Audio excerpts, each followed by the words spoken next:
When my son married, our house did not become noisy with celebration. It became quiet. So quiet that some evenings, I could hear the ticking of the old wall clock from the other end of the house. I remember standing in the kitchen one night, holding a cup of tea that had gone cold in my hands, and thinking, so this is how silence sounds when it moves in. I did not cry that day. I smiled. I told myself this was how life was supposed to go. Children grow up. They leave. Parents stay behind. But no one tells you how fast the silence comes. No one tells you it arrives overnight, without warning, like a guest who never plans to leave. Our house had always been full of small sounds. The sound of my son's footsteps rushing down the stairs in the morning. The sound of him calling out for food even before he entered the kitchen. The sound of laughter spilling from the living room late at night when he stayed up watching television with his father. And then one morning, after his wedding, none of those sounds were there. The rooms were the same. The furniture had not moved. But the air felt different. Heavier. As if the walls themselves were holding their breath. I stood in his room that day, touching the edge of his bed, neatly made for the last time by me. His cupboard was half empty. His books were gone. His shoes were missing from the corner where they always lay carelessly. I told myself, this is happiness. I told myself, a mother should not feel lonely when her child finds love. Still, my chest felt tight. Not painful, just hollow. I am not telling this story to blame my son. I am not telling it to blame my daughter-in-law either. Life is not that simple. People do not leave because they are cruel. Sometimes, they leave because they do not notice they are leaving someone behind. My name does not matter much. I am just a mother. A wife. A woman who spent most of her life building a home around other people. I married young. Like many women of my generation, I stepped into adulthood quickly, without much time to ask myself what I wanted. My husband was a quiet man. Hardworking. Not very expressive, but steady like the earth beneath your feet. When our son was born, the house finally felt alive. He was our only child. Every smile of his felt like a gift. Every fever felt like a storm. I built my days around him, waking early to cook, waiting at the door when school ended, staying up late when he studied for exams. I never thought of this as sacrifice. It was just love. Simple and natural. Our home was not rich, but it was warm. Meals were eaten together. Festivals were celebrated with small joys. Even arguments ended with shared tea. As years passed, my son grew into a polite, gentle young man. He respected his father. He listened to me. He had dreams, but he never spoke loudly about them. When he told us he wanted to marry, I was happy. Truly happy. I remember the day he introduced us to her. She stood at the door, a little shy, her eyes scanning our modest home. She greeted us respectfully. Her voice was soft. I told myself, she will be like a daughter to me. The wedding was simple, but joyful. Relatives came. Music played. Photos were taken. I watched my son sit beside his bride, his face glowing with a happiness I had not seen before.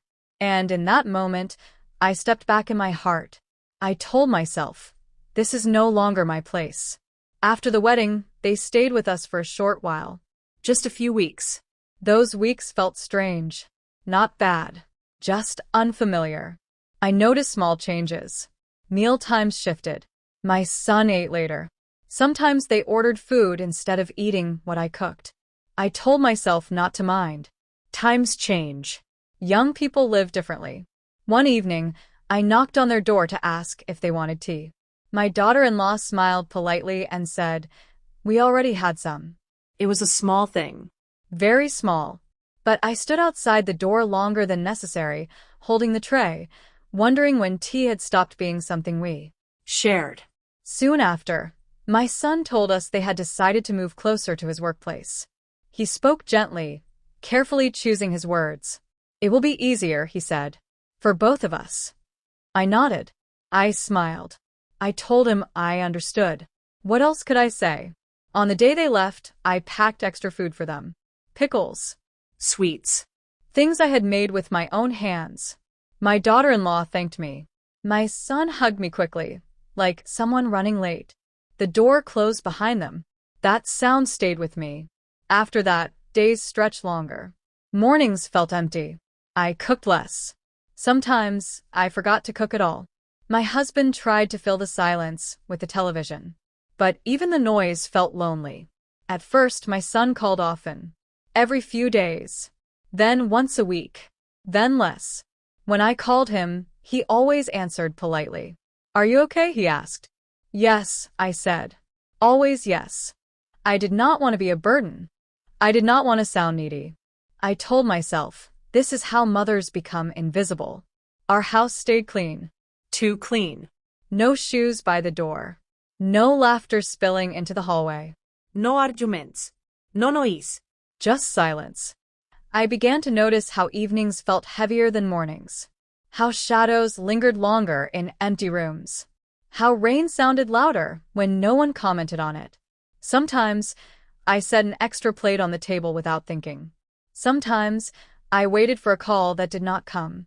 I was not angry, just confused. I had spent my whole life being needed, and suddenly I was not. That is where my story truly begins. Not with shouting. Not with blame, but with a quiet house and a mother learning how to breathe inside silence. At first, I told myself the distance was temporary.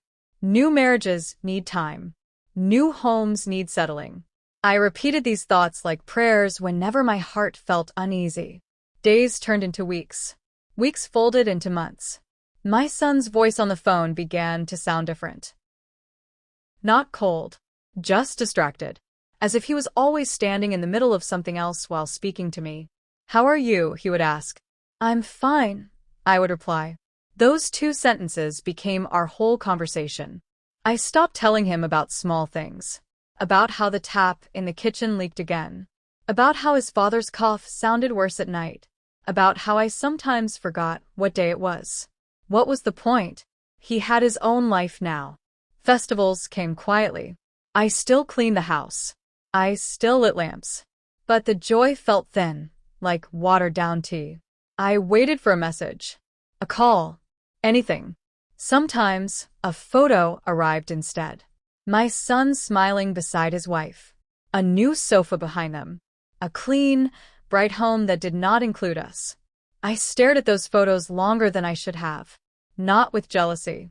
With a strange mix of pride and loss. My husband noticed the change in me before I did. One evening, as we sat across from each other at the dinner table, he looked up and said, "You don't eat much anymore." I smiled. "I'm not very hungry." That was not true.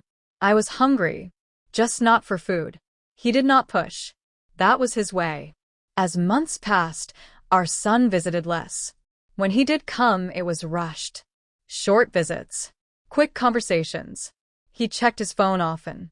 Sometimes, he stepped outside to take calls. I watched him like a guest in my own home.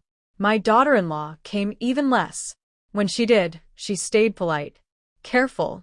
Distant. She helped in the kitchen once or twice, but she always asked before touching anything. As if the space did not belong to her. Or maybe as if she did not want it to. One afternoon, I offered to cook her favorite dish. She smiled and said, "Oh, we already eat that very often." Her words were gentle, but something inside me shrank. I began to notice how often I was saying sorry. Sorry for asking questions. Sorry for offering help. Sorry for existing in their space. I did not remember when I had learned this habit. There were days when I did not call my son at all. I wanted to see if he would notice. Sometimes he did. Sometimes he did not. Once, after nearly 2 weeks of silence, I finally called him. He answered on the third ring. "Oh, Ma," he said, surprised. "Is everything okay?" That question stayed with me. Is everything okay? Was it not okay for a mother to call her child without a reason? "Yes," I said quickly. "I just wanted to hear your voice." There was a pause. Not long, but enough. "I'm a bit busy," he said. "I'll call you later." He didn't. I sat with the phone in my hand for a long time after that. I didn't feel angry. I felt small. My husband fell sick that winter. Nothing serious at first. Just weakness. A loss of appetite. I managed things quietly. Doctor visits, medicines, routine. I did not tell my son right away. I did not want to worry him. When I finally mentioned it during a call, he sounded concerned. "Why didn't you tell me earlier?" he asked. I wanted to say, "You were busy." Instead, I said, "I didn't want to disturb you." He promised to visit soon. He came 2 weeks later. By then, my husband was better. The visit felt unnecessary, almost awkward. My son sat on the sofa, scrolling through his phone. My daughter-in-law stayed quiet. No one asked how I had managed alone. During dinner, my daughter-in-law mentioned they were thinking of moving even farther away. A better neighborhood. More space. My spoon froze midair. "That's good," I said softly. Inside, something shifted. Not breaking. Just moving farther out of reach. That night, I lay awake listening to my husband breathe. The house felt larger than ever. Rooms stretched endlessly in the dark. I wondered when I had stopped being part of my son's future plans. The next morning, my daughter-in-law offered to help clean the house. I thanked her, but told her not to worry. She hesitated, then said gently, "Actually, I wanted to talk to you about something." Her tone was polite. Careful. I nodded. She spoke about independence, about couples needing their own space, about modern life. She did not say anything unkind. She did not raise her voice. Still, every word felt like a door closing softly. "I hope you understand," she said. I smiled. Ido. What I did not say was how lonely understanding felt. After they left that afternoon, I cleaned the kitchen slowly. I wiped surfaces that were already clean. I folded towels that did not need folding. Keeping busy felt safer than thinking. Later that week, my son sent a message saying they might not visit for a while. Work was hectic. Life was moving fast. I read the message again and again. There was nothing wrong with it. Yet my heart felt heavy. I began to change without noticing. I spoke less. I slept earlier. Sometimes, I forgot to switch on the lights in the evening. Sitting in half-darkness felt normal. Neighbors asked about my son. I smiled and said he was doing well. No one asked about me. One evening, I overheard my husband talking to a friend on the phone. "Yes," he said quietly. "He is busy. We don't want to trouble him." Those words hurt more than anything else. I realized then that silence was no longer just empty space. It was becoming a habit, a wall we were all learning to live behind. I still believed things would get better. I had to. But deep inside, I sensed that something important was slipping away. Not loudly, not suddenly, just slowly, like daylight fading without anyone noticing. And I did not know yet that this silence was only the beginning. The turning point did not come with shouting. It did not come with tears or harsh words. It came on an ordinary afternoon, the kind of day that looks harmless when you remember it later. It was raining lightly, the soft kind of rain that makes the world slow down. I was in the kitchen, peeling vegetables for dinner, when my phone rang. It was my son. I wiped my hands quickly and answered. "Ma," he said. His voice sounded tired. Different. "Yes," I replied, already alert. He paused before speaking again. "We need to talk."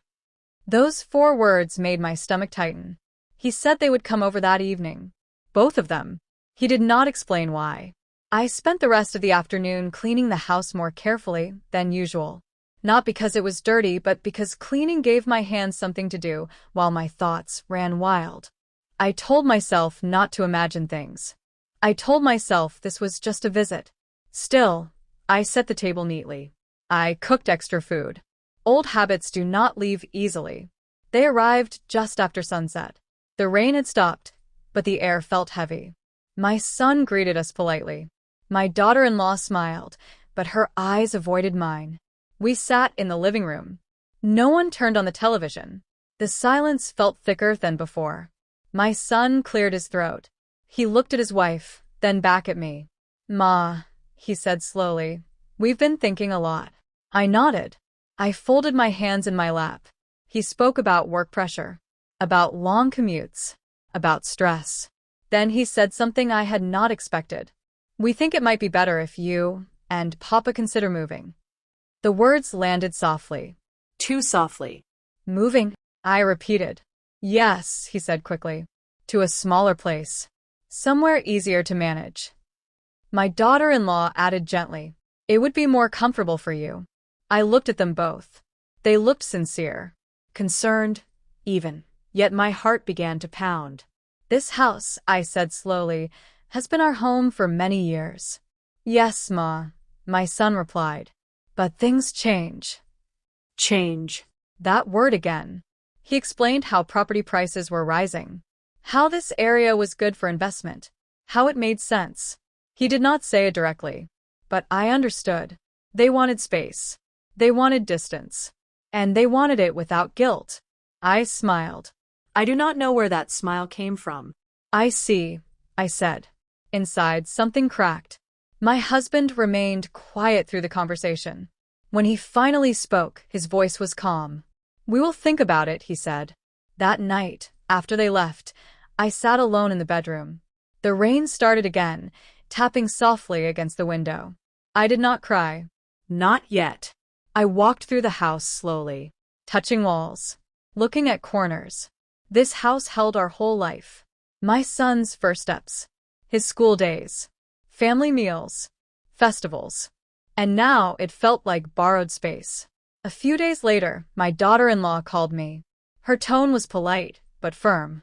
Auntie, she said, we didn't mean to upset you. But couples need privacy. Privacy. I thought of all the years I had lived without it. Sharing space. Sharing time. Sharing myself. I understand, I said. She continued, it might be easier if you stay with relatives for some time. Just until things settle. Relatives. I thanked her and ended the call. My hands were shaking. That evening, I finally cried. Not loudly. Quiet tears that soaked into my pillow. I felt foolish for not seeing this coming.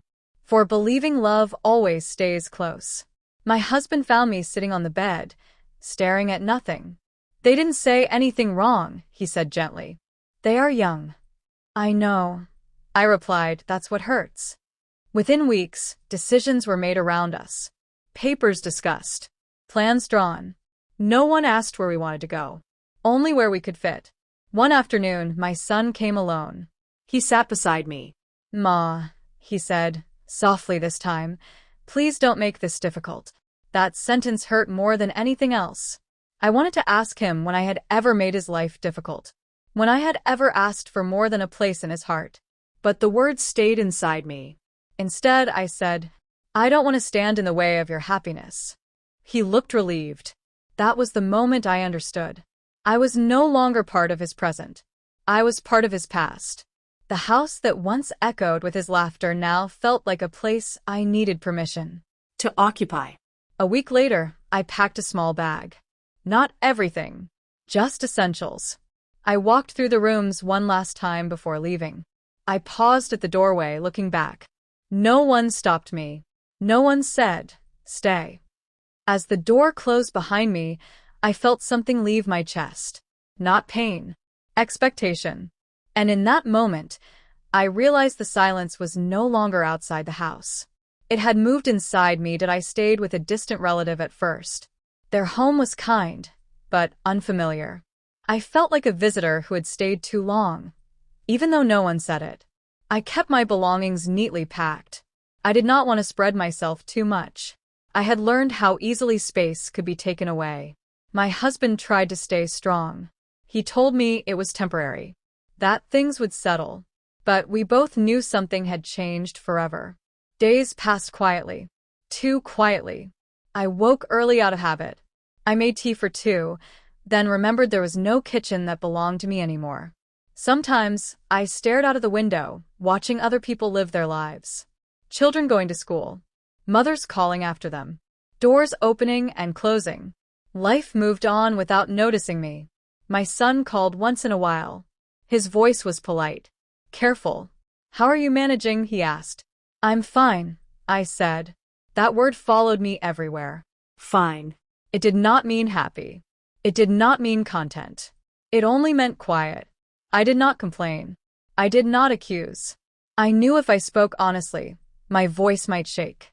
And I did not want to be remembered as a difficult mother. One evening, while folding clothes, I found an old photo. My son as a child, sitting on my lap, holding my finger tightly. I sat down and looked at that picture for a long time. I realized something then. Love does not disappear, but it does change shape. Children grow forward. Parents are expected to grow smaller. I stopped waiting for calls after that. Not out of anger, out of acceptance. I began to create small routines for myself. Morning walks, simple prayers, reading in the afternoon light. I learned how to sit with my own thoughts without feeling afraid. Weeks later, my son visited alone. He looked around the room where I stayed. "You could come back," he said suddenly. "Things are calmer now." I looked at him. Really looked. He was tired, older, carrying responsibilities I once carried for him. "I'm okay here," I said gently. He seemed surprised. "You don't miss the house?" he asked. I smiled. "I miss the memories," I said. "But I don't want to live where I feel like a guest." He did not reply that night. After he left, I felt a strange peace. For the first time in a long while, I had chosen myself. I understood then that motherhood does not end when children leave, but it does change its boundaries. Love can exist without closeness. Care can exist without control. I still think of my son every day. I still pray for his happiness. But I no longer measure my worth by how often my phone rings. Some evenings are still lonely. I will not pretend otherwise. But loneliness feels lighter when it is not mixed with expectation. I have learned that homes are not just walls. They are places where you feel wanted. And sometimes, you must leave a place to find yourself again. If you are listening to this and feel forgotten, I want you to know something. Your life does not end when others move on. Your value does not fade because someone else is busy. Silence can hurt, but it can also teach. It teaches you who you are when no one is watching. It teaches you how strong, quiet hearts can be. I am still a mother. I always will be. But now, I am also just a woman learning to live gently with herself. And that, too, is a kind of home.